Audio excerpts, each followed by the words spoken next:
Nah, pastor ini kan ada etnis Tionghoanya. Betul. Masih nggak sih, masih kental nggak sih? Papa itu seringkali mengajak kami untuk ikut cengbeng, untuk sembahyang kubur dari Popo. Kalau dari pandangan Katolik sendiri, pastor gimana? Oke. Yang ketiga itu, cengbeng itu juga kita memanjatkan doa. Oke. Sebenarnya. Dan doa itu, dan di sini mungkin agak sedikit berbeda dengan teologi Katolik. Kalau misalkan meninggal, Hmm. saya dengar-dengar juga di Katolik kan dulu masih tidak setujui Hmm. kremasi. Memang pada awalnya memang gereja Katolik itu harus dikubur. Ingat bahwa gereja Katolik di dalam Indonesia itu bertumbuh dalam inkulturasi, dalam budaya. Ha-ha. Bukan datang begitu saja. Contohnya bagaimana?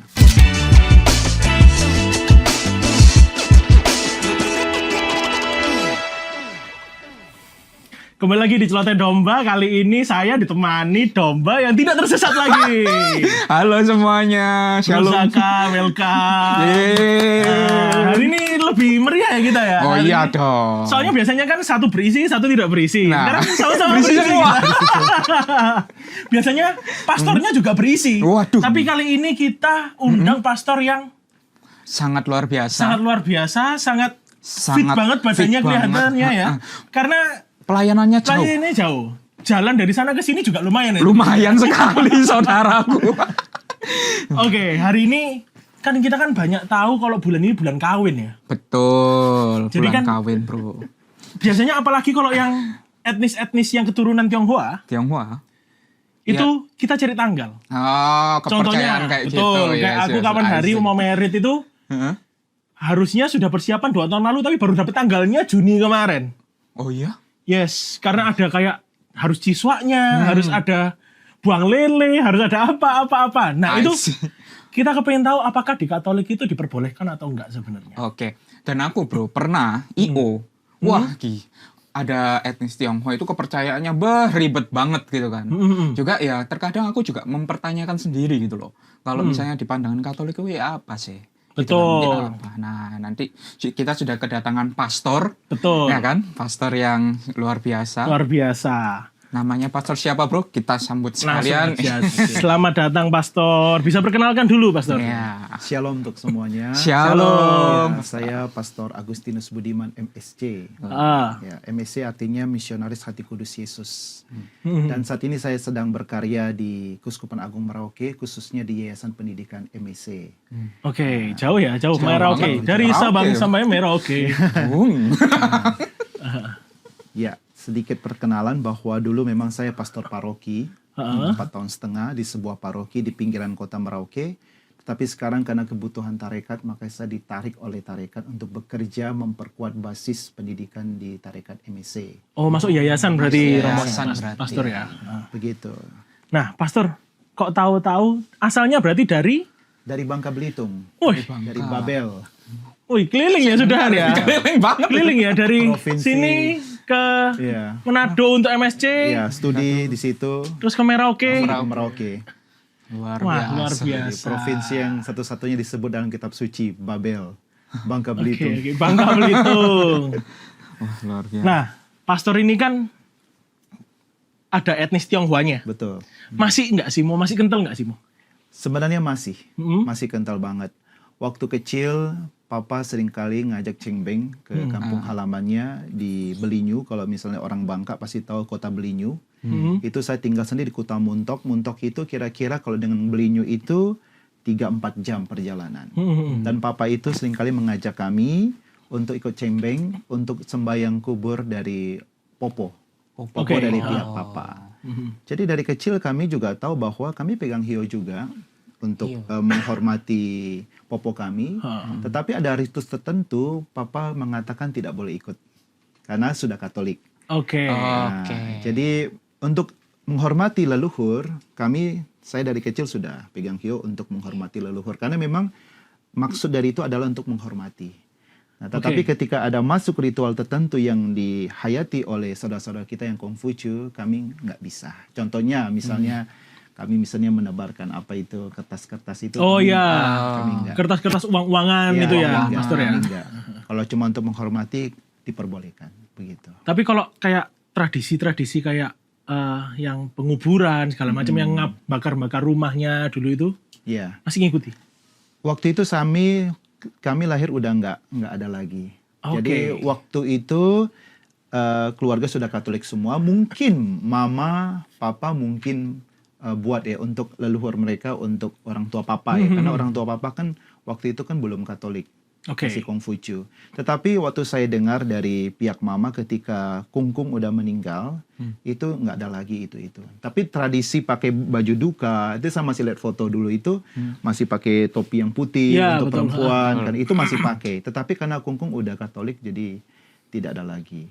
Oke, menarik. Tapi kalau dari pandangan Katolik sendiri, Pastor, gimana? Oke, jadi kita mesti tahu dulu tentang Cengbeng ya. Ya, Cengbeng itu kalau nggak salah itu ada 4 hal yang dibicarakan di situ.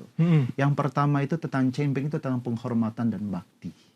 Nah, Oke. Jadi kita ketika Cengbeng itu kita menghormati orang tua kita, ya. Dan berikutnya kita membersihkan kubur dia dengan merapikan Betul, kubur dia. Itu yang pertama. Itu menunjukkan penghormatan dan bakti karena orang Tionghoa itu sangat kental dengan bakti kepada orang tua. Iya. Betul. Ya, bahkan ada cita-cita tertentu bagaimana seseorang yang ditawarkan misalnya kekayaan, harta dan kuasa, tetapi harus meninggalkan orang tuanya, dia lebih memilih untuk orang tuanya daripada harta dan kekuasaan. Harus itu. uhau ya, Mo ya? Ya, jadi lebih fokus kepada bakti kepada orang tua. Itu yang Oke. pertama dalam Cengbeng. Yang kedua itu mempererat hubungan keluarga pada saat Cengbeng itu.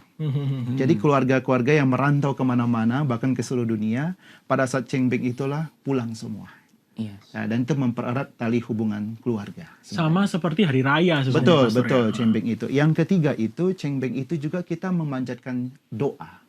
Oke. Sebenarnya. Dan doa itu, dan di sini mungkin agak sedikit berbeda dengan teologi Katolik. Ya, mereka berdoa supaya leluhur mereka, arwah itu berbahagia dan sejahtera di sana.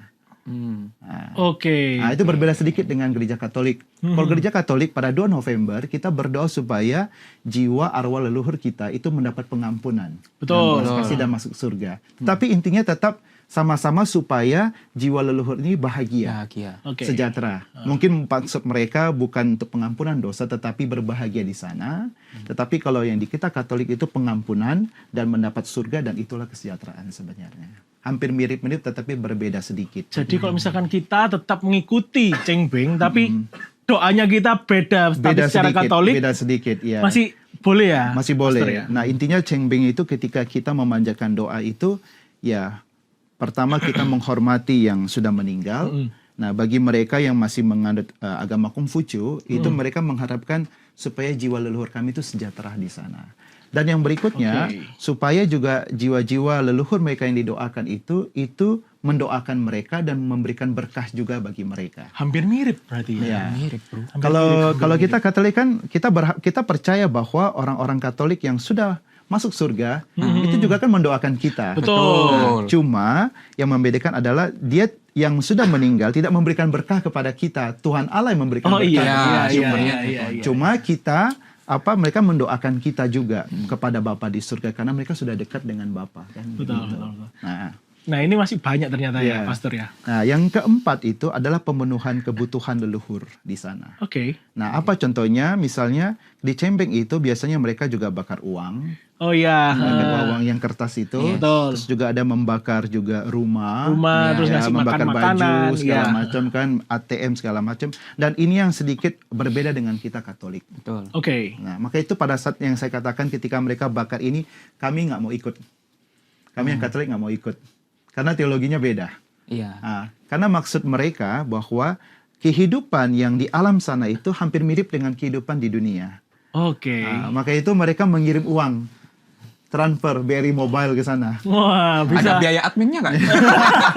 maka itu kadang-kadang begini ya, kita sebagai orang yang percaya pada Kristus, ketika melihat saudara kita yang melakukan itu, kita tidak bisa langsung, oh salah ini nggak boleh, karena itu yang dihayati oleh mereka. Tetapi ada satu pesan kritis yang harus kita kritisi sebenarnya. Mengapa demikian? Karena banyak orang, ketika orang tuanya masih hidup di dunia, itu nggak perhatikan. Nggak Oke. pernah dikirimi uang, Oke. nggak pernah dikirimi makanan, buah apel pun nggak pernah, waktu dia sakit pun nggak pernah datang. Tapi kenapa pada saat dia meninggal, Kok kita dikasih? sibuk kirim kepada dia. Ini kan tidak ada guna lagi sebenarnya. Iya. Nah, tetapi ini juga yang kita sebagai Katolik, kita tidak melakukan itu lagi karena teologi kita berbeda. Karena bagi kita, jiwa yang sudah terlepas dari tubuh, yaitu berarti meninggal. Berarti mereka tidak membutuhkan lagi hal-hal fisik seperti di dunia. Betul. Yang mereka butuh adalah doa-doa kita, supaya dengan doa kita minta pengampunan Tuhan, ampunilah dia, supaya dia masuk surga dan bisa sejahtera dan bahagia. Jadi ada hampir mirip, tetapi ada hal tertentu yang agak sedikit berbeda. Itu yang saya katakan ketika saya waktu kecil Cengbeng ke kota Belinyu itu, ketika Papa bilang, nih hormat orang tuamu, leluhur, popo. Nah saya pegang tuh, saya menghormati. Tetapi untuk bakar ini kami mundur. Oke. Karena tidak sesuai dengan iman Katolik. Tapi nyiapin uangnya muter-muter itu pastor enggak? Kami enggak. Waduh, saya masih berdosa berarti. Bukan masalah berdosa, intinya gini ya. Papa mungkin ikut, ya. Nah, Papa kan dari Kongfucu masuk ke Katolik ya. Saya memahami dan mengerti. Tetapi kalau misalnya kita yang sudah lahir dari awal Katolik dan tahu tentang teologi ini, memang sebaiknya kita tidak mencampuri di situ. Karena teologinya berbeda. Kecuali begini, ketika kita dari agama lain Kongfucu atau Buddha, terus kita masuk Katolik dan kita tidak mendapat pemahaman lebih tentang itu. Kalau menurut saya ya, kita nggak bisa langsung salahkan orang itu. Nggak boleh ya. Karena gini ya, iman itu tentang Kristus itu harus diwartakan. Betul. Kalau misalnya ada orang tidak tahu tentang Kristus dan dia melakukan itu, ya itu bukan salah dia. Tetapi ketika orang itu sudah mendapat pemahaman dan pengajaran, tetapi masih memilih untuk melakukan itu yang mungkin dia ada urusan dengan Tuhan Yesus saja. Kita nggak berhak untuk Untung saya baru tahu hari ini. Nah, begitu. Jadi untuk pegang hio, untuk kita yang orang Tionghoa, untuk menghormati orang tua leluhur pada saat Cengbeng silakan. Tetapi ketika masuk ritus-ritus dari aliran kepercayaan atau agama yang lain, kita sebagai orang Tionghoa masuk keluarga lebih baik kita mundur karena bukan ranah kita lagi di situ. Itu ranah mereka. Begitu. Itu untuk tentang Cengbeng. Nah, kan deket-deket sama Cengbeng nih ya. Ya. Berarti kan kalau misalkan meninggal, saya dengar-dengar juga di Katolik kan dulu masih tidak setujui kremasi. Oke. Pada awalnya betul. Nah, sekarang sudah disetujui boleh kremasi. Betul. Tapi tidak boleh dilarung. Oke. Itu gimana? Tentang kremasi ya. Iya. Memang pada awalnya memang gereja Katolik itu harus dikubur. Harus dikubur. Karena kan Ya. harus dibangkitkan Ya. gitu ya. Tetapi dalam perkembangan zaman, teologi itu kan berkembang. Teologi itu kan hasil refleksi dengan menggunakan akal budi dari orang-orang tertentu pada zaman tertentu. Memang banyak teologi kita dipengaruhi oleh papa-papa gereja. Contohnya Santo Agustinus pelindung saya, ya Santo Thomas Aquinas. Nah, itu kan berkembang pada zaman mereka. Dan ternyata dalam perjalanan itu teologi juga berkembang.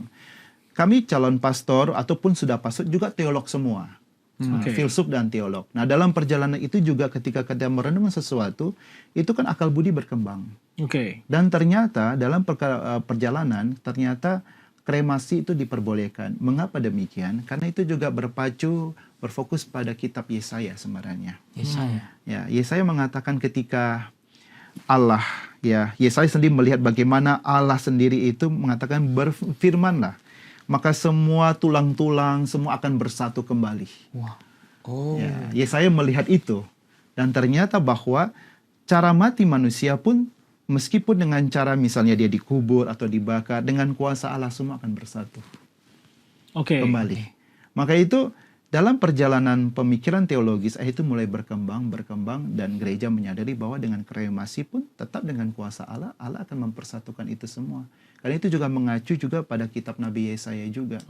Ya. Berarti dilarung itu juga ya, meskipun badan kita sudah jadi abu, sudah terpisah, tapi dengan kuasa Allah itu akan bersatu lagi. Saya takutnya kan nanti kalau misalkan saya dilarung, saya dilarung, nanti ketukar mau ini. Enggak mungkin. Tanganmu, iya. Kakinya ketukar. Karena setiap bro. Saya. Karena setiap tubuh manusia itu punya memori satu sama lain. Yang tidak mungkin akan terpisah satu sama lain. Kalau teman-teman pernah nonton film, ya zaman-zaman tuh film horor itu ya, The Eye ya. Mata ya. Oh iya. Oh, ya ternyata yang orang yang mendonorkan matanya itu kan adalah orang yang bisa melihat dunia orang mati, roh-roh. Oke. Dan dia mendonorkan matanya itu kepada seorang yang sudah buta, dia donorkan dan ternyata ketika habis operasi, pendonoran selesai dan berhasil, semenjak itu perempuan itu bisa melihat dunia orang mati. Karena apa? Karena mata itu mengandung memori dari pemiliknya yang sebelumnya. Oke. Berarti bisa dideskripsikan seperti itu ya, betul. Pastor ya? Setiap anggota tubuh kita meskipun terpisah tetap mempunyai kandungan memori satu sama lain yang tidak mungkin akan tertukar. Oke, terus gimana Pastor soal kalau disebar di laut gitu atau kita pakai guci gitu? Ya, dalam perkembangan teologi yang saya katakan ya, memang pada awal-awalnya itu waktu ketika saya frater juga itu pernah diminta untuk melarung abu di laut. Dan waktu itu memang kita itu pakai itu, ditabur. Papa saya juga dilabur begitu. Tapi dalam perkembangan teologi akhirnya muncul satu pemikiran bahwa alangkah baiknya kalau itu dikumpulkan dalam satu guci. Entah ditaruh di dalam laut ataupun ditaruh di satu tempat.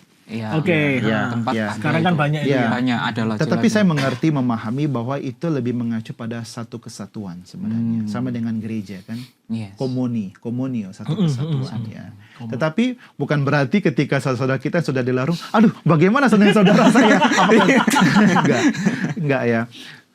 Kuasa Tuhan itu jauh lebih hebat dari segala pemikiran kita. Betul. Oke. Sangat kuat dan hebat dan luar biasa. Dan itu sudah terbukti dari apa yang dilihat oleh Nabi Yesaya sendiri. Oke, berarti kalau gitu saya dapat pemikiran berarti ternyata Katolik ini itu juga bebas ya Mo ya. Jadi dan terus mengikuti zaman juga ya. Bukan masalah secara bebas, secara tidak ada aturan ya. Gereja Katolik itu kan kalau kita tarik secara sejarah itu kan sudah 2000. Gereja kita udah 2000 ya. Dari awal Yesus Kristus di atas para rasul terus berkembang dan teologi itu selalu berkembang. Teologi itu tidak pernah stagnan. Ya. Maka itu misalnya pada abad pertengahan gereja ketika mendapat masalah besar, ya terjadi skisma, ya reformasi terjadi kan. Nah, terjadi penjualan indulgensi pada saat itu. Ya. Nah, disitulah gereja kan juga banyak merenung dan merefleksikan. Dan muncullah para teolog-teolog yang hebat, para paus yang hebat. Contohnya Yohanes Paulus II yang sangat luar biasa. Habis itu muncul lagi Ratzinger. Lagi muncul lagi Paus Francisco yang sudah meninggal. Dan sekarang muncul Paus Leo ke-14. Jadi selain teologi berkembang dan Tuhan juga menghadirkan orang-orang luar biasa pada zamannya masing-masing. Yang selalu memikirkan gereja itu mesti bersatu. Mesti bersatu. Dan itu juga akhirnya tertuang juga melalui abu yang dikumpulkan dalam satu guci, dalam satu kesatuan. Entah di laut maupun di darat tetap bersatu. Dan itu sebenarnya komunio sebenarnya. Persekutuan dengan Yesus sebagai kepala gereja. Berarti kalau sudah terlanjur tersebar ya udah. Karena memang perkembangan teologi. Teologi itu selalu berkembang. Bahkan kalau misalnya Anda pernah dengar ya waktu zaman-zamannya Paus Franciscus ya, dia mengatakan memang panggilan di Brasil itu kan sudah sangat habis. Ya, tidak ada yang ingin jadi imam. Apakah dengan mereka yang sudah menikah, misalnya contoh saudara kan sudah menikah ya? Sudah. Ya. Karena situasi kebutuhan imam di sana, apakah kita bisa menabiskan bapak rumah tangga menjadi seorang imam meskipun mereka sudah menikah karena situasional. Nah, itu juga kan perkembangan teologi. Memang karena dalam pengajaran Tuhan Yesus kan Tuhan Yesus tidak pernah menyuruh ingin jadi imam harus selibat, nggak ada kan itu kan. Itu kan berkembang pada saat Santo Benedictus. Nah, itu tandanya kan teologi selalu berkembang. Dan itu memang ada satu wacana dari Paus Franciscus sebenarnya. Bahkan sebelum-sebelumnya saya pernah dengar juga secara wacana. Secara wacana ya, bahkan dikatakan dulu itu projo ingin dikembalikan pada situasi yang semula, yaitu projo-projo boleh menikah. Kami pastor-pastor yang tarekat itu tetap karena setia dengan kaul kami, ketaatan kemudian kemiskin tetap tidak menikah, tetapi projo-projo itu boleh menikah. Nah, karena situasional. Nah, tetapi itu cuma sebatas wacana waktu itu. Nah, itu berarti kan Paus Franciscus sendiri kan secara teologi dia berkembang. Dia merenung. Jadi teologi itu berkembang sesuai dengan situasi zaman pada saat itu. Berarti belum tahu juga ya ke depannya ini gimana. Apakah ada aturan-aturan yang bisa. Karena Roh Kudus tetap bekerja. Yes. Oke, Ya, oke. jadi oke, ketika dalam perkembangan zaman, situasi model begini, Roh Kudus bekerja. Jadi memberikan satu pencerahan kepada orang tertentu. Oh iya ya, seharusnya kan gereja begini, harusnya gereja begitu. Itulah kenapa gereja itu Katolik itu sangat fleksibel. Dan menarik bisa menghargai budaya-budaya lokal, contohnya budaya Tionghoa, inkulturasi. Betul. Ya kan, kita bisa pas Imlek ada garu besar. Iya. Meskipun sebagian banyak ribu, itu kan nggak sesuai dengan liturgi. Ingat bahwa gereja Katolik di dalam Indonesia itu bertumbuh dalam inkulturasi, dalam budaya. Bukan datang begitu saja. Contohnya bagaimana? Kalau kita belajar sejarah gereja, para misionaris Belanda MSC bermisi ke daerah Papua. Itu kelihatan sekali bahwa para pastor MSC itu masuk melalui budaya, bukan langsung dengan Tuhan Yesus. Contohnya apa? Karena banyak pastor-pastor MSC, para misionaris Belanda itu ketika bermisi, mereka juga banyak menjadi martir pada saat itu. Oke. Ya, mereka ada yang ditangkap, ada yang dibunuh, ada yang dimasak juga, Ya. dimakan. Karena pada saat itu situasi memang masih kanibal. Ya, tetapi para pastor, para misionaris MSC itu menggunakan segala cara mereka, akal budi, dan saya pasti percaya itu Roh Kudus bekerja juga. Mereka membawa kaca masuk dalam pedalaman, bawa kaca besar.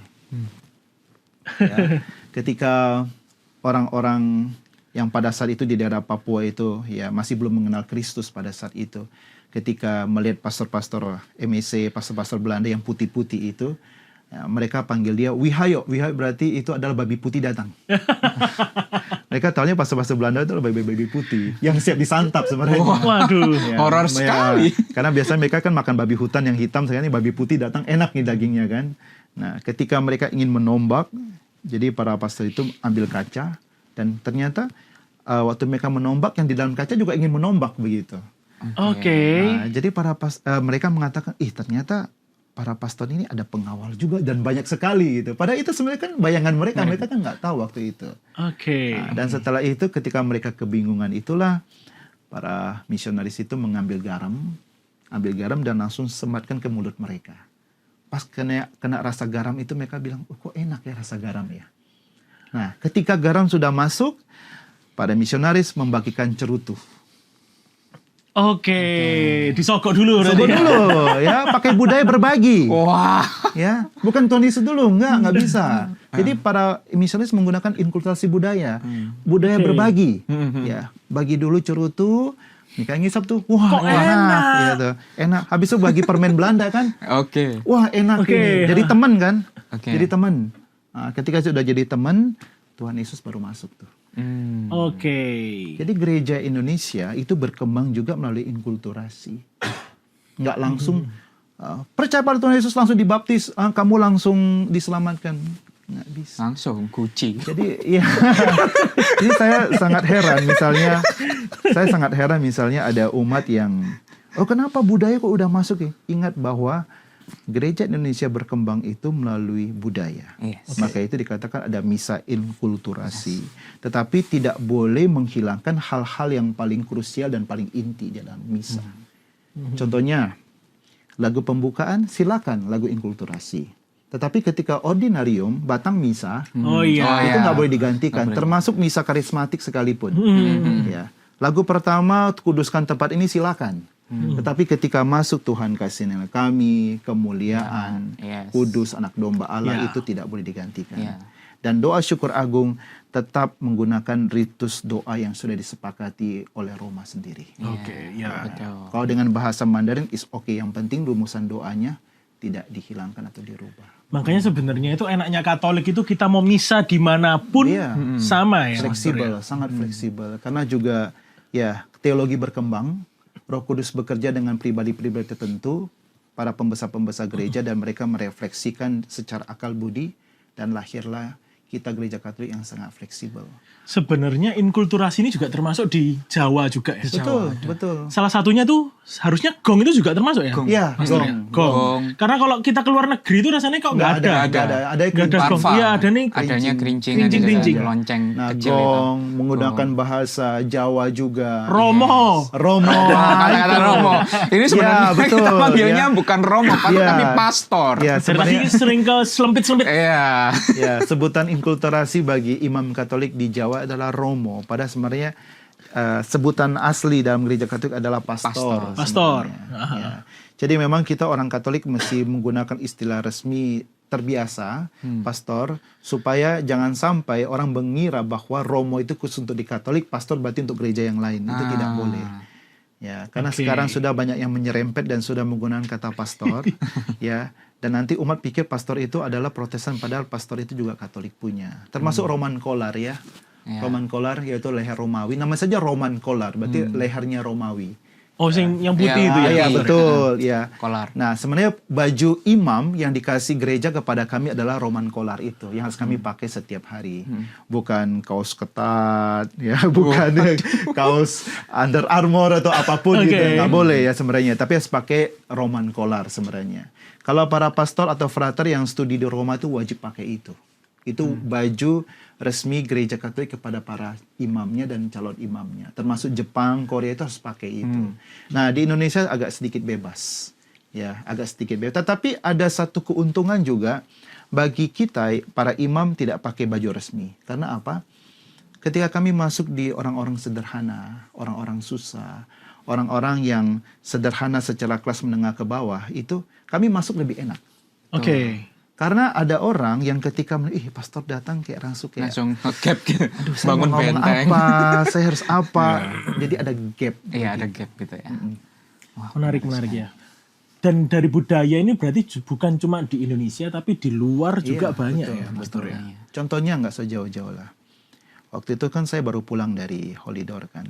Ya, kami pulangnya melalui Madrid. Ya, naik pesawat. Nah, sebelum kami pulang ke bandara, kami diajak ke factory outlet kan. Nah, di situ tuh ada pernak-pernik film Coco. Film Coco. Coco Disney itu. Ya. Disney itu. Saya bilang, ini film Coco ini. Nah, film Coco juga tradisi inkulturasi budaya Meksiko. Oke. Yang mereka percaya pada bulan-bulan November itulah pentingnya kita memasang foto orang yang sudah meninggal, karena ada budaya inkulturasi orang Meksiko. Kalau kita pasang foto orang yang telah meninggal, mereka pada waktu ketika Tuhan mengizinkan mereka mengunjungi dunia orang manusia yang dunia fana, mereka bisa melewati jembatan itu.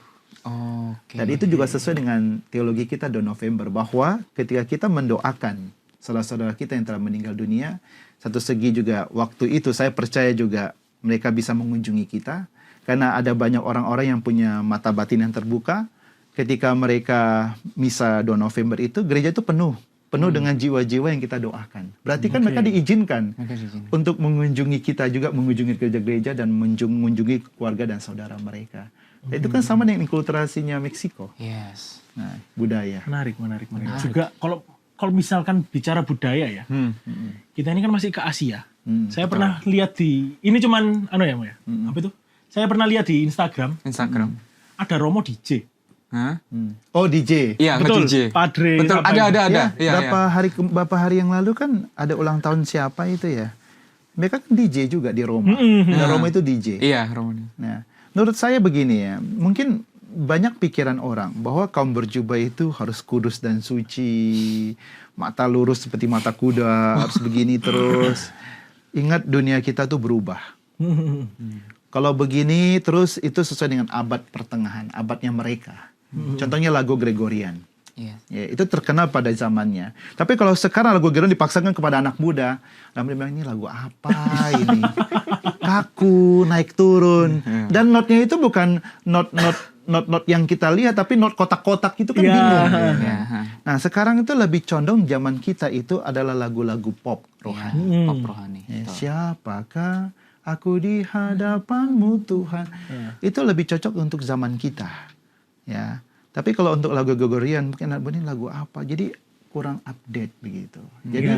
Jadi memang penting bahwa kalau muncul romo-romo yang bisa DJ, bisa jadi dulu sebelum dia menjadi romo, dia ada pemain DJ. Iya. Oke. Dan apa salahnya ketika dia menggunakan keahliannya untuk menggait anak-anak muda kembali? ya kan? Iya. Dan dia mix sesuai dengan spiritualitas dirinya untuk hati kudus lah atau apapun.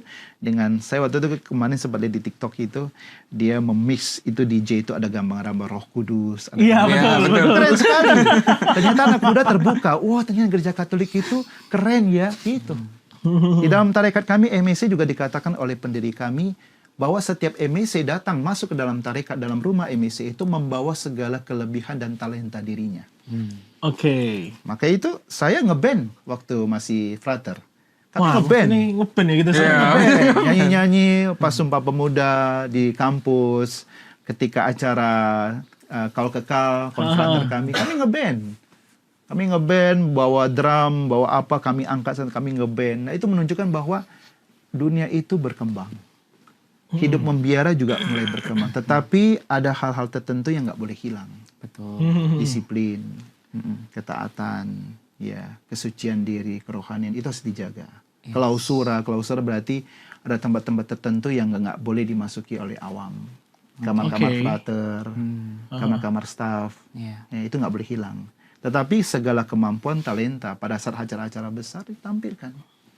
Oke, menarik. Menarik sekali. Makanya Seru. kalau kita juga lihat suster-suster yang di Malang, Iya, di mereka Tumpang. ngeband juga. Iya. Karena dulu kemungkinan besar mereka juga ya anak-anak muda yang punya ya talenta luar biasa. Kenapa nggak dipakai? Gitu. menarik. Berarti memang Katolik ini lebih masuknya ke budaya dulu baru ke Betul. inkulturasi tadi itu ya. Betul.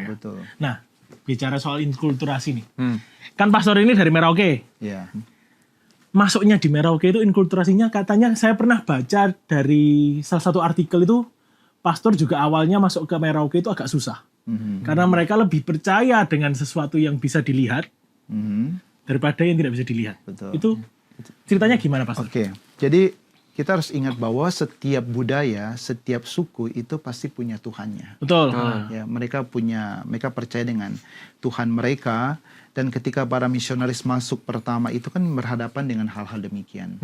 Nah, memang dalam sampai situasi saat ini pun ketika para imam, misalnya para pastor bermisi ke satu tempat misalnya, itu ada penerimaan adat. Oke. Harus minum air yang ya sesuai dengan mereka punya adat. Mungkin kalau di NTT Sopi ya. Sopi minuman tuak arak itu ya, harus minum. Kita nggak boleh nolak. Meskipun dalam ritus itu mereka harus meludah di Oh Tuhan Yesus. meludah itu, terus mereka ludah disampai di kita ya kita minum. Ya, saya dengar dari banyak cerita pastor-pastor MSC ketika di giliran mereka ya sudah ya karena situasi adat dan supaya kita diterima ya kita lakukan gitu. Wih, Itu nggak pelayanannya luar menyalahi biasa. nggak menyalahi aturan gereja karena memang ingat bahwa gereja Katolik bertumbuh itu melalui inkulturasi budaya. Nah, dengan kita menghormati budaya mereka, sudah jadi teman baik, maka Tuhan Yesus bisa masuk. Oke. Nah, itu cara kita Katolik. Kita Katolik sangat sopan dan ramah. Kita nggak pernah memaksa orang, percaya pada Tuhan Yesus, kamu pasti diselamatkan. Terus yang Buddha sama Konfusius, kalau gitu kami nggak dibaptis nggak selamat ya. Nah, kontra lagi, nggak boleh. Oke. Kita nggak boleh begitu. Maka itu Katolik kan nggak pernah memaksakan. Kamu mau percaya silakan, kamu tidak percaya juga nggak masalah. Kami tidak pernah memaksakan. Tetapi yang kami tahu kalau ingin masuk surga, jalannya inilah. Yes. Yesus nggak pernah paksa orang. Maka dia bilang, aku adalah jalan kebenaran dan hidup.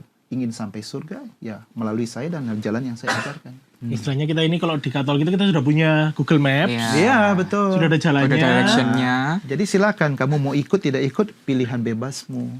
Oke. Jadi para pastor juga ketika masuk, bukan cuma jadi Merauke. Teman saya waktu tugas di Kalimantan, di daerah Dayak juga, dia juga ikut acara kegiatan adat untuk penerimaan. Itu nggak masalah, is okay. Karena dengan kita mengikuti acara kegiatan adat itu, kita menghargai nilai-nilai yang sudah tertanam dalam diri mereka. Tapi kalau misalnya ya, harus misalnya, oh pastor mesti ambil garu, nyembah itu pohon, itu nggak bisa. Oh iya. Oke. Nggak bisa. Kita nggak bisa, nggak boleh. Ya, karena yang kita sembah adalah Tuhan Yesus, Bapa, Putra, dan Roh Kudus. Bunda Maria kita hormati. Kalau untuk masuk supaya diterima sebagai seorang imam untuk melayani di sana secara ritus kegiatan adat, menurut saya is okay. Tetapi kalau udah mulai mau menyembah sesuatu di luar dari Bapa, Putra, dan Roh Kudus, itu kita nggak bisa. Oke. Malah kita berjuang bagaimana caranya supaya menyadarkan mereka supaya ini ditinggalkan. Ya, menyembah itu tuh pohon atau misalnya ada patung yang di luar dari Tuhan Yesus atau itu ya begitu. Oke. Tapi kembali lagi tidak memaksa ya, Betul, Pastor. tidak memaksa. Oke, Pastor. Di luar sana kan banyak ini domba-domba, termasuk saya itu kayak tadi ya. Pastor bilang minum yang ludahnya itu kan agak sedikit tidak menghormati, Pastor. Nah, tips and triknya Pastor ini sebagai yang sudah pernah mengalami hal-hal seperti itu untuk kita orang Katolik ini supaya bisa menghormati itu gimana sih? Menghormati tradisi tapi masih dalam ajaran Katolik. Ya, memegang keyakinan Katolik. Keyakinan Katolik. Intinya gini ya, ketika para pastor mereka, saya dengar cerita juga dari mereka. Ketika mereka dihadapkan dengan satu kegiatan adat, istiadat dan untuk sebagai cara untuk menerima, ada satu pastor juga dia cerita ketika di giliran dia, ya dia angkat gelas, seperti seakan-akan dia minum gitu. Oke. Tapi bukan berarti kalau ingin minum ya silakan, nggak masalah. Karena itu kan penerimaan air memang air, terus mereka harus lewati yang ludah itu tuh. Ya, tapi kan kalau kita kan ya sudahlah ya, tapi ya sudah untuk menghargai dan menghormati mereka ya kita. Tapi sebenarnya pastor itu juga dia berusaha menjaga dirinya juga kan, begitu kan. Nah, sebenarnya kalau untuk yang saya katakan tadi itu untuk sampai di budaya itu untuk penerimaan is okay menurut saya. Ya, tapi kalau yang saya katakan kalau sudah diarahkan, pastor harus kasih penghormatan kepada patung ini ya. Oke. No. So kita bisa menolak gitu. Iya, bisa. Karena kita kan membawa yang lain, kita membawa iman Kristus. Tapi itu even misalkan mereka menolak, ya sudah kalau pastor nggak mau menyembah nggak bisa masuk sini, itu gimana? Ya, itu juga satu tantangan bagi kita. Nah, itulah kerja keras kita. Nah, sama kayak sepertinya waktu para misionaris masuk ke daerah Papua.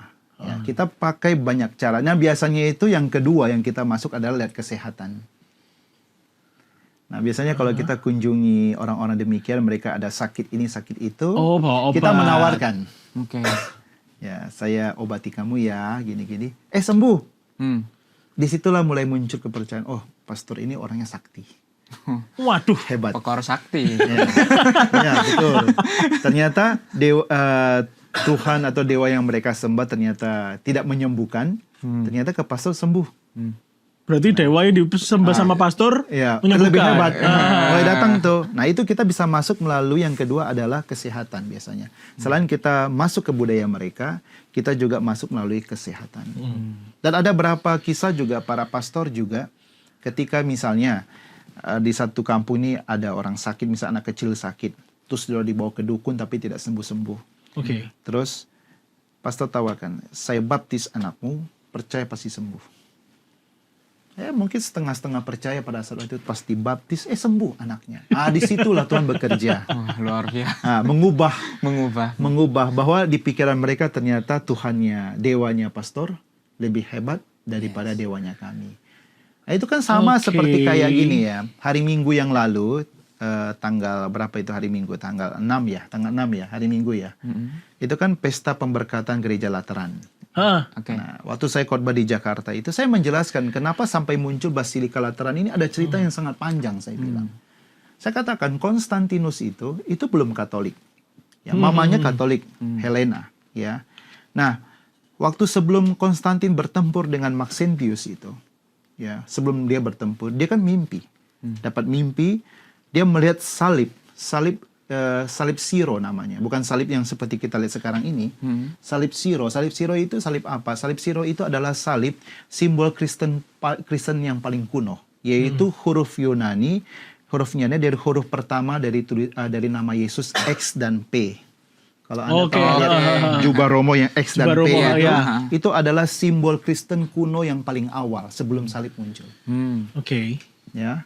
Dan simbol salib X dan P itu, salib Siro itu muncul tuh di atas matahari dan menyala. Nah, kenapa muncul di atas matahari? Karena Konstantin itu, dia orang Roma dan dia menyembah dewa matahari. Ingin menunjukkan bahwa Tuhan itu berkuasa lebih tinggi daripada dewamu itu, matahari itu, ya kan? Nah, setelah dia melihat mimpi itu dan ada suara yang mengatakan ik hoc signo vinces. Ada suara yang mengatakan ik hoc signo vinces pakai bahasa Latin, artinya pakailah tanda ini maka engkau akan menang. Nah, dia bangun dan dia percaya dengan mimpinya itu dan dia memasang salib Siro itu di perisai anak buahnya. Dan bertempuran mereka di jembatan Milvian di sepanjang Sungai Tiber. Itu 28 Oktober 312 Masehi. Ada filmnya itu? Ada film itu. Dan ternyata Maxentius itu kalah, jatuh ke Sungai Tiber dan anyur. Dan menanglah Konstantin pada saat itu. Nah, kalau kita pergi ke Basilika Santo Petrus pasti melewati sepanjang Sungai Tiber dan melewati jembatan Milvian itu. Nah, karena rasa terima kasih dia kepada Tuhan Yesus, meskipun dia belum Katolik ya. Katolik. Dan dia mengatakan ternyata benar. Dewa mama saya lebih hebat. Kan model begitu kan? Ya, Tuhan mama saya lebih hebat daripada dewa saya. Maka itu muncullah Edik Milan tahun 313. Yang isinya adalah memberikan kebebasan orang Kristen untuk beribadah dan beragama. Karena sebelumnya kita ditangkap, kita diserang, kita dianiaya. Kita misa itu di kuburan bawah tanah Katakomba jam 2 pagi. Orang lagi tidur, orang Roma tidur, kita misa jam 2 pagi. Syukur-syukur dari rumah pergi ke tempat Katakomba untuk misa itu selamat. Syukur-syukur dari misa pulang ke rumah selamat. Kalau nggak selamat, kita ditangkap, dilumuri ter badan kita dibakar di depan rumah kita sendiri. Nah, kalau misalnya Anda ingat tentang pelindung PPA, Tarsisius. Iya, Santo Tarsisius. Dia juga mengalami hal situasi yang sama. Semua imam sudah ditangkap, di penjara dan ingin dieksekusi oleh pemerintahan Roma. Tetapi tidak ada imam lagi, cuma ada paus yang buat misa di Katakomba. Siapa yang membawanya hosti? Makanan terakhir, tubuh Kristus kepada mereka yang mau dipancung atau dieksekusi. Tarsisius menawarkan diri. Saya yang bawa. Tetapi dia dihadang teman-temannya. Kan? Nah, situasi-situasi itu. Nah, semenjak Edik Milan itulah kita menjadi bebas untuk beribadah dan beragama. Dan semua properti yang ditahan atau disita oleh pemerintahan Kekaisaran Romawi yang sebelumnya dikembalikan kepada gereja. Dan sebagai rasa terima kasih, Konstantin karena dewa mamanya lebih hebat daripada dewanya dia membangun satu basilika dari tahun 314 sampai 324 yang dikenal sebagai Basilika Lateran. Jadi basilika dibangun 10 tahun dan ditabiskan pada tahun 324 yang kita pestakan kemarin hari Minggu. Katanya kan itu juga dari bekas dari kastelnya dia. Betul, basilika itu artinya adalah tempat tinggal raja sebenarnya. Bahkan perarakan masuk kita gereja Katolik itu menggunakan gaya kaisar masuk ke dalam rumahnya, dalam perarakan. Ada lilin-lilin, baru kaisar itu paling belakang. Begitu. Menarik. Seperti itu kan. Bahwa ketika pastor baptis, anak-anak sembuh dari penyakit. Oh, berarti Tuhannya pastor ini hebat. Pergi ke Papua, pergi ke pedalaman, saya sembuhkan pakai obat. Iya. Maka itu para pastor yang dulu-dulu bertugas ke pedalaman, waktu saya dengar dari pastor-pastor yang sudah senior ya. Mereka juga sebelum pergi ke pedalaman mereka dibekali ilmu kedokteran juga. Ya, tensi darah, bagaimana kalau sakit ini obatnya ini mereka hafal. Jadi itu cara masuk. Selain melalui budaya tapi melalui kesehatan. Dan setelah kesehatan pasti masuk lewat pendidikan. Maka itu gereja Katolik selalu ada 3 hal. Pertama adalah gereja, yang kedua itu adalah rumah sakit dan sekolah. Ya, menarik. Berarti seru banget ya? Seru banget. Kalau dilanjutkan ini bisa beberapa hari kita podcast ini. Saya masih banyak banget pertanyaan sebenarnya.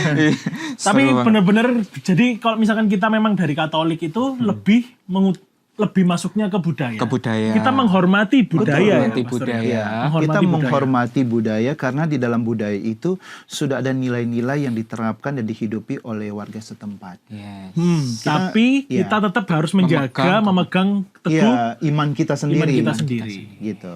Bahkan ketika orang Katolik masuk di satu budaya dan dia memegang iman, dan situ Tuhan katakan jadilah terang dan garam dunia. Nah, contohnya ada pastor-pastor MSC yang bertugas di daerah Papua, konfrater berarti teman sebiara ya, teman setarikat ya. Dia masuk di satu paroki, itu ada budaya orang tua itu kawin dengan anak sendiri. Ya, jadi bapak main dengan anak perempuannya, ya mama main dengan anak laki-lakinya, kakak dengan adik itu saling bermain satu sama lain. Maka itu penyakit HIV/AIDS sangat banyak waktu itu, ya. Dan ya terjadi pernikahan antar keluarga. Ya. Itu kan satu budaya mereka. Tetapi dengan kehadiran seorang pastor, dia mengubah itu semua. Dan bahkan tanda kutip itu memberantas dan menghilangkan itu semua. Dan itulah kita dipanggil untuk menjadi terang dan garam dunia. Bukan berarti kita masuk di budaya, oh begitu ya pastor ikut juga ya, nggak boleh. Ya terang dan garam nggak jadi akhirnya. Ya, Waduh. ya nggak boleh ya. Jadi kita melihat, oh ini budayanya bagus nih untuk penerimaan, is okay menurut saya. Tetapi ketika sudah melenceng dari iman kita, kita harus jadi terang dan garam dunia, mengubah itu semua. Oke. Dan memang puji Tuhan, kalau kita lihat sejarah gereja, apalagi khusus di daerah Papua ya, kita harus bangga sebagai orang Katolik. Karena apa? Orang Papua pada awalnya itu tinggal di atas pohon. Oke. Tidak pakai baju. Mereka kanibal juga. Dan itu diterima dan diakui oleh semua orang Papua. Bahwa dulu mereka tinggal di atas pohon, mereka juga kanibal, tidak pakai baju. Tetapi karena misionaris Belanda masuk melalui budaya mereka, itu pelan-pelan menurunkan mereka dari pohon dan tinggal di tanah, di rumah. Dan Pakai membuat baju. mereka pelan-pelan akhirnya pakai baju. Dan membuat mereka pelan-pelan tidak lagi makan manusia. Dan punya Oke. iman kepada Tuhan Yesus. Puji Tuhan. Jadi Berarti kalau memang- misalnya ada agama-agama lain, minta maaf ya kalau ada podcast ini kalau saya singkat. Nggak apa-apa, sikat. Nggak apa-apa. Ya. Sikat pastor. Saya kecewa juga misalnya dengar misalnya gereja-gereja Protestan yang baru masuk misalnya. Heeh. Ya contohnya sekarang kan lagi ngetren kan yang di Surabaya ini kan ya. Aduh. Waduh. Konflik antara dia dengan bapak mertuanya saya tahu itu semua ya. Nah, itu anaknya itu ngomong di waktu mereka ada buka misi di Jayapura. Wah orang Papua itu harus diinjili, harus gini-gini. Saya bilang bro, kau itu anak kemarin sore baru datang. Tidak tahu situasi Papua yang dulu tuh makan orang kamu tidak tahu. Ya. Oke. Kami para misionaris Belanda, orang Katolik, gereja Katolik itu sudah merasakan bagaimana mengubah pribadi yang dulu tidak manusiawi menjadi manusiawi. Itu kerja keras dari gereja Katolik. Oke. Ya, saat ini kamu menerima mereka yang sudah pakai baju yang menghargai kamu. Sudah Kamu makan berani makanan. nggak masuk sebelum mereka tidak menghargai manusia? Berani nggak? Jadi menurut saya lebih baik belajar sejarah gereja, jangan terlalu berkoar-koar. Seakan-akan gereja Katolik itu tidak buat apa-apa dulu. Ya, jadi betul kata orang ya, gereja Katolik yang mengumpulkan domba, yang merubah serigala menjadi domba. Tetapi minta maaf ada banyak komunitas-komunitas gereja yang seakan-akan yang dulu serigala menjadi domba, yang sudah bagus akhirnya malah mencuri domba dari gereja Katolik. Itu yang terjadi sekarang. Kebanyakan seperti itu. Iya. Kebanyakan. Dan Merauke itu banyak berubah itu karena kehadiran misionaris Belanda yang menurunkan mereka dari pohon, yang membuat mereka pakai baju, yang membuat mereka akhirnya berhenti tidak kanibal lagi dan menghargai manusia sesama manusia. Itu kerja keras gereja Katolik. Dan itu sudah diakui oleh seluruh dunia bahwa gereja Katolik yang mengubah wajah dunia sebenarnya. Bangga harus jadi orang Katolik sebenarnya. Teman-teman harus Bangga, bangga. bangga. Ya. Kita bangga, kita bangga. betul, Kita ya. bangga. Perjuangannya itu sangat luar biasa. Seringkali saya merenung banyak. Kalau seandainya Tuhan Yesus tidak mengajarkan cinta kasih kepada kita dan diteruskan oleh para rasul dengan hierarki gereja dan menjaga otentik keaslian ajaran Yesus, magisterium itu penting sekali, ya. Supaya apa ajaran dari Tuhan Yesus para rasul sampai di kita itu selalu otentik dan asli. Kamu tentu nggak mau beli barang KW kan, pasti nggak mau kan. Meskipun barang mahal, sepatu yang bermerek meskipun mahal, tetap kita berjuang untuk membeli yang otentik original karena kualitasnya pasti beda. Iya. Ya, saya seringkali merenung kalau Tuhan Yesus tidak mengajarkan cinta kasih dan diteruskan kepada kita, mungkin langit yang saat ini kita lihat yang biru ini mungkin tidak biru, mungkin merah. Karena apa? Perang di mana-mana terjadi. Oke. Karena ajaran Kristus inilah akhirnya para pembesar-pembesar negara-negara adidaya yang begitu hebat itu membuat satu aturan untuk lebih menghargai manusia. Itu karena apa? Ajaran pewartaan dari gereja Katolik sebenarnya. Oke, puji Tuhan. Ya, banyak hukum-hukum aturan-aturan buat buruh itu sangat terpengaruh dari gereja Katolik sebenarnya. Menghargai hak asasi manusia, menghargai tenaga manusia. Bahkan kita dikasih hari Minggu juga untuk libur. Iya. Oh iya, betul. Iya. Betul, dari situ sudah kelihatan bahwa hari Minggu itu adalah hari di mana manusia dihargai. Iya. Haknya untuk istirahat. Kalau kita pakai zaman-zaman sebelum Yesus, tidak ada. Budak ya tetap budak, pekerja adalah pekerja. Kamu bekerja dimanapun Tuhanmu perlu, kamu harus bekerja. Tapi kita Sabtu Minggu bisa libur, itu juga karena ajaran cinta kasih. Jadi kalau yang hari Minggu masih bekerja, Ya, kamu tidak menghargai. Bertobatlah. Ya, kalau misalnya ada bos-bos yang mempekerjakan karyawannya pada hari Minggu dan seharusnya libur, itu berarti dipertanyakan apakah bosnya itu menghargai hak seorang manusia atau enggak. Karena manusia harus libur, bukan robot kan. Gitu. Yes. puji Tuhan. Oke, Mo. Pastor ya, pastor. Pastor, Kebiasaan, pastor masih dong. kebiasaan ini, masih kebiasaan. Karena menginjaki bumi Jawa. Bumi Jawa. Nah, pastor, katanya dengar-dengar datang ke Surabaya mau cari dana. Oh, oke. Ya, gimana itu? Sebenarnya apa sih pastor yang mau dilakukan di sana? Ya. Kenapa kok sampai jauh-jauh dari Merauke terbang 10 juta guys? 10 juta guys. 10 juta loh. Iya. Oke. Saya dulu kan adalah pastor paroki. Ya, pastor paroki yang namanya Pastor Paroki Bunda Hati Kudus Kampung Kuper. Nah, kata Kuper ini agak jelek ya. Kurang percaya diri, kurang pergaulan, kurang perhatian, sampai kurang uang juga di sana. Jadi, saya bersyukur bahwa saya dulu adalah pastor yang pernah bekerja. Ya. Oke. Saya pernah bekerja di Jakarta Utara di Muara Angke. Pekerjaan saya hampir mirip dengan Matius, pemungut cukai. Jadi setiap hari saya kumpulkan uang terus. Ya, saya bergaul dengan semua orang, tidak pandang dia agama apapun. Pak Haji semua itu, Bu Haji adalah teman saya dulu di sana. Oke. Sangat akrab. Menagih mereka pun juga dengan sopan, ya. Dan saya berhasil menarik uang, termasuk pelelangan. Saya tarik uangnya.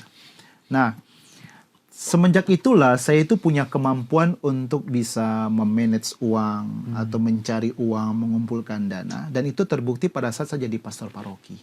Ya. Oke. Saya masuk ke paroki saya, paroki yang biasa-biasa saja, bahkan mungkin di Kuskupan tidak punya nama juga, tidak punya, ya apa sih Kuper gitu ya. Seperti Bartolomeus katakan, apakah ada sesuatu yang baik datang dari Nazaret kan gitu kan. Ya kan? Jadi mungkin di Kuskupan itu, apakah ada sesuatu yang baik datang dari Kuper kan gitu kan. Gitu kan. Karena kan memang tidak diperhatikan, memang tidak ada nama gitu.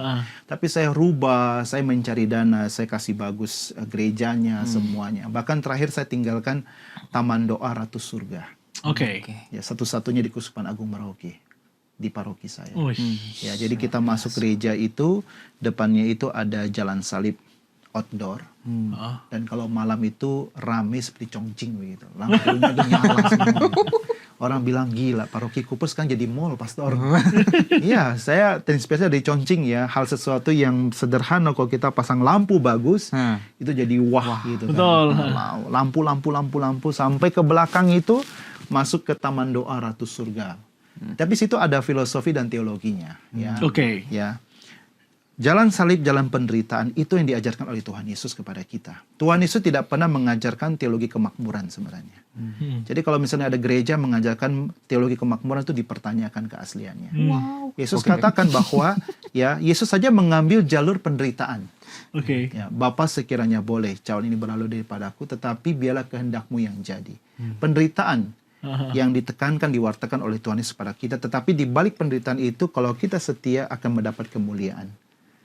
Itulah yang Tuhan Yesus ajarkan kepada kita. Tuhan Yesus tidak pernah mengajarkan bahwa kita dijamin bahagia di dunia. Yang dijamin adalah kebahagiaan kita yang di sana. Nah, jadi jalan salib di luar itu, ini menunjukkan bahwa Yesus itu setia pada penderitaannya bersama Bunda Maria. Orang yang setia pada penderitaan inilah nanti sampai dimasuk ke dalam itu Ratu Surga, dia pun akan diratukan di dalam surga seperti Bunda Maria. Nah, itu yang diajarkan oleh Tuhan Yesus. Jadi kalau kita gereja Katolik, kita masih hati-hati. Kalau misalnya ada yang komunitas yang mengajarkan, kasih ini, kasih itu, maka kamu akan diberkati begitu. Loh, pertanyaan penderitaannya di mana? Harus hati-hati ya. Kita jangan terjebak pada teologi kemakmuran ya. Dan Paulus juga sudah ingatkan kita, dan itu juga terjadi lagi di dunia sekarang. Ya, Paulus katakan jangan pernah mencari pengajaran yang cuma menyenangkan hati dan telingamu. Betul. Tetapi pastor yang berani berkhotbah dan menegur umatnya, itulah sebenarnya pastor yang benar sebenarnya. Gas, pastor. Betul. Saya di Merauke itu kita ngomong sangat kuat. Bapak, Ibu, Bapak-bapak, stop minum-minum. Tuhan Yesus tidak pernah mengajarkan kita untuk minum-minum. Kalau kamu minum berarti kamu merusak bait Roh Kudus, tidak cinta pada dirimu. Kalau engkau sudah minum, kau mabuk, pasti pulang rumah engkau tempeleng istrimu. Karena engkau tidak mencintai dirimu lagi. Nah, Ketika itu sudah selesai semua, saya tinggalkan semua itu karena permintaan tarekat. Dan akhirnya saya mengiyakan. Saya terinspirasi dari Mother Teresa sebenarnya. Saya bangun paroki saya, ya kebetulan kita juga mata sipit ya.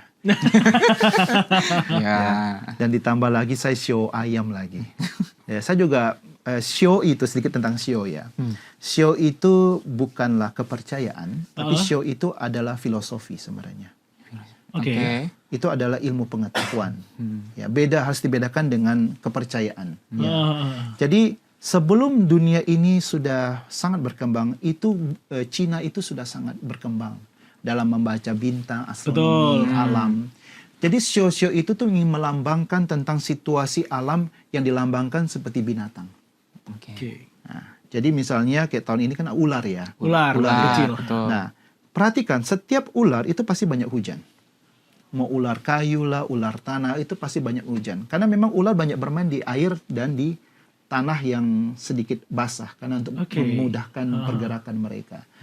Nah, dan ini juga ingin menunjukkan kepada kita bahwa situasi tahun ular itu juga itu banyak kesulitan tantangan juga. Kita harus juga pandai cerdik seperti ular, dulu seperti merpati. Berarti kita juga harus banyak menggunakan kecerdikan kita juga. Tetapi intinya untuk hal-hal yang baik. Gitu. Harus berpikir banyak. Harus bergerak banyak. Nah, akhirnya saya mencari dana dan terbangunlah paroki yang bagus, pastoran yang bagus. Tetapi saya disadarkan bahwa saya tidak boleh terjebak di situ. Karena saya seorang biarawan yang mengucapkan 3 kata ya, kalau ketaatan, kemurnian, dan kemiskinan. Saya terinspirasi dari Mother Teresa. Maka itu ketika Mother Teresa melihat situasi di Kalkuta, India yang begitu miskin, dia tinggalkan biaranya yang begitu bagus, pergi ke India dan membentuk satu komunitas para suster yang hidup miskin bersama dengan orang-orang yang susah. Nah, ketika saya mendengar bahwa situasi yayasan saya begitu susah karena terjadi ya ada gaji guru seringkali tidak terbayar 3-4 bulan. Iya, sudah sering itu, Pastor. Maka itu saya terpanggil. Saya rela tinggalkan paroki saya yang bagus dan saya mulai terjun mulai dari nol lagi. Maka itu di yayasan saya saat ini ada 3 sekolah. Santo Yosep, SMAK ini berarti kerjasama dengan Kementerian Keagamaan, Sekolah Menengah Atas Katolik Santa Maria, dan 2 sekolah ini, Santo Yosep dan SMAK ini ada di daerah namanya Bovendigul, di Merauke di bagian atas. Nah, Bovendigul ini tempat pembuangan Muhammad Hatta, penjaranya masih ada. Nah, saya pernah kunjungi penjaranya dan melihat penjara Muhammad Hatta. Di situ situs sejarahnya masih ada. Nah, yang membuat saya sakit kepala sebagai ketua yayasan adalah ini, yang ketiga ini. Ya. Yosep itu sudah surplus. Uang komitenya bagus. Dan dia bisa subsidi silang kepada SMAK Santa Maria. Sudah bisa tolong. Nah, kalau saya menyuruh Yosep untuk subsidi kepada sekolah yang ketiga ini, yang namanya adalah Entrepreneurship Chevalier Anasai, yang artinya adalah sekolah yang menciptakan wirausaha sebenarnya yang ketiga. Sejenis ini. SMK? Iya, sejenis SMK tetapi mereka pola asrama. Nah, jadi mereka sekolah ada asrama tetapi ada entrepreneurship-nya, menciptakan wirausaha. Nah, kalau saya suruh Yosep untuk subsidi kepada yang ECA ini, singkatan ECA itu mungkin akan sulit. Karena mereka juga butuh kehidupan. Nah, sekolah ECA ini muncul karena apa? Itu karena situasional juga. Roh Kudus bekerja. Ya. MSC, kami Misionaris Satu Kudus Yesus, pendiri kami, Pater Youssef Ali, orang Perancis, dia mengalami situasi juga karena situasi revolusi Perancis. Ya, orang tidak peduli lagi dengan agama, orang tidak peduli lagi dengan biarawan-biarawati, karena ada revolusi secara pengetahuan juga industri, akhirnya orang fokus pada hidup diri sendiri. Dan itu terjadi situasi di mana pendiri kami hidup pada saat itu, Pater Youssef Ali. Dan pada saat itu sikap acuh tak acuh itu begitu kuat. Orang nggak pusing, elu, gua, nggak mau pusing kan gitu kan. Dan akhirnya melalui inspirasi Roh Kudus inilah Pater Youssef Ali melihat bahwa dia menemukan obat yang bisa menyembuhkan penyakit zaman pada saat itu adalah cinta hati Yesus yang Maha Kudus. Nah, cinta yang membuat orang punya perhatian kepada orang lain. Saya rasa di Surabaya, di Jakarta juga sikap ini sudah mulai banyak. Ya, contohnya kelihatan dari mana? Ketika misalnya kita melihat teman kita yang lagi susah, terus dia ingin curhat kepada kita. Perhatikan, dari 5 orang, apakah ada 1-2 orang yang memberikan hati? Belum tentu. Saya ingin curhat padamu loh. Aduh, nggak bisa, saya sibuk. Saya ingin ketemu, ingin curhat, kamu bisa nggak? Nggak bisa. Itu ada ciri indifferentisme, yaitu sikap acuh tak acuh mulai ada. Nah itu berkembang sampai dengan sekarang. Nah, Pater Sebai mengatakan dia temukan obatnya dalam hati Yesus yang Maha Kuasa. Cinta yang memberikan penyembuhan kepada penyakit zaman itu. Nah, maka itu dia katakan, devosi kepada hati kudus Yesus tidak boleh cuma jatuh pada saat doa saja. Tetapi harus tindakan nyata. Tindakan nyata. Harus keluar dari diri. Nah, sekolah ini terbentuk karena cinta kepada sesama. Karena situasi daerah Papua, anak-anak Papua, pertama itu anak-anak Papua itu seringkali ada banyak yang juga yatim piatu, ya, dan juga ketika mereka anak-anak dilahirkan seringkali dibiarkan oleh orang tua mereka, ya, mereka bergaul begitu saja, dan juga tingkat penyakit HIV/AIDS juga tinggi di sana. Ya, karena ada suku yang budaya itu juga ikut berkembang kan. Nah, jadi kami MSC juga tergerak hati kami untuk menolong mereka. Ya, dan yang berikutnya adalah kita membutuhkan orang-orang asli Papua supaya apa? Supaya mereka ini akhirnya punya bekal yang luar biasa untuk diri mereka. Mereka akhirnya membangun negeri mereka juga. Artinya kita mempersiapkan sumber daya manusianya. Nah, akibatnya didirikanlah sekolah ini, sekolah ECA ini. Jadi kami lobby ke pedalaman-pedalaman, khususnya yang anak-anak dari keluarga miskin, yang yatim piatu, dan juga terbiarkan. Daripada mereka di kampung tidak jadi apa-apa juga, kita lobby, kita masukkan mereka ke asrama, kami latih mereka secara formal, pagi sampai siang mereka sekolah formal, nanti sorenya itu mereka ekskul entrepreneurship. Nah, kami punya rencana nanti berikutnya adalah kami ingin piara babi, kandang babi, berapa kandang babi, kami ingin piara babi, piara ternak ayam juga, ternak tambak ikan, juga mengolah alam, mengolah tanah. Dan nanti kami akan berjuang mencari orang-orang yang punya kemampuan untuk piara itu. Nah, selain untuk usaha yayasan sendiri, tetapi juga berbagi ilmu kepada anak-anak itu. Jadi kami mencari anak-anak yang punya passion untuk piara babi. Kami akan data berapa orang dan mereka akan berguru kepada orang-orang itu. Nanti nilai mereka ekskul itu, entrepreneurship itu datang dari mereka-mereka yang mendidik mereka, yang anak-anak ini. Nanti kelak kalau misalnya anak-anak ini sudah tamat sekolah, mereka ingin kerja kepada kami lagi, is okay, kami terima. Tapi kalau mereka ingin keluar dan membuka peternakan babi, is okay. Mereka sudah punya modal untuk bertarung dalam hidup. Itu pikiran kami. Jadi itulah pentingnya entrepreneurship. Jadi selain mereka sekolah formal, kami siapkan juga sekolah untuk soft skill mereka. Supaya mereka dilatih, dididik, mereka punya modal, mereka bisa bertarung dalam hidup.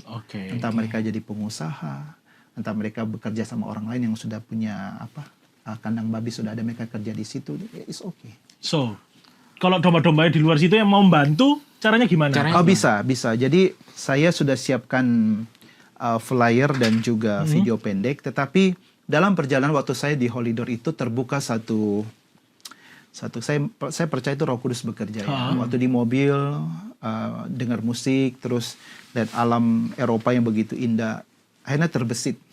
Kenapa saya tidak mencari orang tua asuh? Ya. Jadi di asrama kami yang di sekolah yang ketiga yang bikin saya sakit kepala juga, yang ini ketiga ini, ya, itu memang sekolah gratis, full gratis, tidak dipungut biaya. Karena memang tujuan utama adalah untuk anak-anak miskin, anak yatim piatu. Ya, anak-anak yang mungkin tanda kutip ditelantarkan oleh keluarga mereka, ya kami ambil, kami didik mereka. Jadi mereka tidak bayar uang komite satu sen pun nggak ada. Kami tanggung makan minum mereka, dan juga sampo, sabun, atau apapun yang untuk perempuan pembalut semua itu kita tanggung semua. Buku tulis kami tanggung semua. Nah, dan kami menampung 108 anak. Oh, banyak ya? 108 anak. Ya, sebelum saya ke sini, saya sempat ngobrol dengan mereka juga. Saya lihat mereka makan, ternyata mereka banyak memakan karbo daripada protein. Nasinya banyak, mereka cuma makan kacang panjang. Dan kacang panjang juga hasil dari apa yang mereka tanam ternyata. Kami sudah kerjasama dengan pemerintah daerah dan ternyata tidak mencukupi juga untuk biaya hidup. Begitu. Nah, terutama juga untuk membayar gaji guru. Nah, akibatnya gaji guru seringkali terlambat 3-4 bulan. Dan seringkali saya juga dialog dengan para guru. Saya tanya, kamu hidup bagaimana? Kami ngutang, Pastor. Nah, setelah kamu terima gaji, kamu bayar hutang. Iya, habis itu kamu ngutang lagi. Iya, aduh, saya bilang. Gali lubang tutup lubang. Ya, itu yang saya bilang, doakan saya biar saya siapa tahu suatu ketika kalau saya bisa membalikan situasi, saya akan memperjuangkan kesejahteraanmu. Oke. Karena mereka sudah bekerja sebagai guru dan saya harus gaji mereka. Kalau enggak, kami jatuh pada dosa moral nanti. Bagaimana kami bisa mengkorbankan tentang cinta kasih, belas kasih dengan kami memperlakukan itu kepada guru-guru kami, nggak bisa. Jadi saya bilang, kalau suatu ketika saya bisa membalikan situasi, kalau saya bisa memperjuangkan gajimu setiap bulan, kamu juga saya tuntut untuk kerja yang rajin, saya bilang. Bisa nggak? Bisa. Nah, akhirnya muncullah satu ide bahwa 1 bulan untuk 88 anak, 108 anak itu kami butuh setiap bulan tuh hampir 88 juta. 1 bulan ya? 1 bulan. Untuk gaji guru, ada 15 gaji guru. Rata-rata gaji gurunya itu 3.500.000-an. Untuk seukuran di Merauke itu sangat kecil. Kecil banget, karena harga Merauke cukup mahal. Dan ditambah lagi dengan biaya makan mereka. 88 juta per 1 bulan. Nah, kalau kita bagi 108 anak, itu kira-kira satu anak itu menghabiskan 815.000 per anak. Untuk satu anak per bulan. Nah, biasanya kalau misalnya orang kalau ingin jadi orang tua asuh per bulan mungkin agak repot ya, harus diingatkan. Tetapi kita membuka satu program, kalau ingin 6 bulan, berarti kira-kira 4.900.000, 4,8, hampir 5 juta. Kalau per 2 semester, berarti 1 tahun, berarti itu kira-kira hampir 10 juta. Jadi kalau misalnya ada teman-teman domba-domba yang dikasih Tuhan ya. Saya tidak mau sebut domba-domba yang hilang ya. Apalagi kan di Surabaya ini kan banyak Crazy Rich. Iya. Crazy Rich Surabaya. Iya, betul. Jadi mulai sekarang kita banyak belajar investasi surgawi sebenarnya. Jangan cuma Bitcoin. Kalau investasi duniawi bisa dimakan ngengat dan berpindah ke tangan yang lain, tapi kalau investasi surgawi itu tidak bisa akan pindah. Saya tutup lah ya, kita tutup ya. Boleh. Dengan Anda masih ingat nggak cerita tentang 5 gadis bodoh, 5 gadis bijaksana? Oke. Nah, pada saat gadis bodoh kan tidak membawa minyak dalam buli-bulinya kan? Iya. Nah, nunggu-nunggu pengantin tidak datang, mati kan mereka punya lilin itu. Ya, obor itu. Jadi, dia minta, yang bodoh itu minta kepada yang pintar, bijaksana. Bagi minyakmu. Oh, nggak bisa. Kamu harus beli. Akhirnya mereka pergi kan? Pas mereka pergi pengantin datang kan? Tutuplah pintu. Minyak baru terbeli, gedor-gedor. Tuhan, maksudnya izin kami masuk. Kamu siapa? Saya nggak kenal. Itu ada artinya. Buli itu adalah hati manusia. Minyak itu adalah kebaikan. Dan obor itu melambangkan api Roh Kudus. Jadi api Roh Kudus bisa menyala terus dalam diri kita kalau ada kebaikan yang sebagai minyaknya. Nah, itu artinya juga bahwa kebaikan itu harus kita hasilkan sendiri. Bukan kita minta transfer dari orang tua kita. Nggak bisa ya Bapak Ibu ya. Jadi jangan pernah berpikir bahwa transfer. Jadi jangan berpikir bahwa papanya rajin berdoa, rajin berbuat cinta kasih, mamanya rajin berdoa. Anak nggak pernah berdoa, berarti mama dan papa bisa transfer kebaikan. No. Kebaikan harus dihasilkan oleh diri sendiri. Itu yang saya bilang investasi surgawi bisa melalui yayasan ini juga. Begitu. Dan kami punya satu rencana juga ketika ada orang tua asuh, berarti tugas kami memberi laporan kepada para orang tua. Jadi nanti orang tua tidak memilih, nanti kami yang pilihkan. Dan kami akan kasih tahu kepada anak itu orang tua asuhmu ini yang akan membiayai kamu mungkin selama 3 tahun atau 1 tahun ini. Jadi tugasmu adalah nanti kita akan memberikan laporan report bahwa laporanmu bagus begini, skillmu bertambah, saya sudah mampu untuk ini, itu kita akan laporkan kepada orang tua asuh. Puji Tuhan. Tapi nanti disertakan ke kami ya, Pastor ya? Betul. Saya akan berikan video pendek dan flyernya juga. Terus mungkin kalau ada kontak-kontaknya juga nanti bisa di nomor HP saya. Betul. Oke teman-teman, hari ini cukup panjang. Cukup seru. Nggak kerasa sebenarnya. Nggak kerasa banget. Nggak kerasa karena kita bahas ternyata Katolik itu benar-benar masuknya dari budaya. Betul. Jadi baru tahu. Kita baru tahu dan banyak budaya-budaya juga kita ternyata ya tetap nggak boleh, tetap kita harus kekeh dengan Katolik. Oke teman-teman, itu hari ini kita akan lanjut lagi di tayangan kita berikutnya membahas apa Bisa komen di bawah kalian mau dibahas apa aja di bawah, di like juga, di subscribe.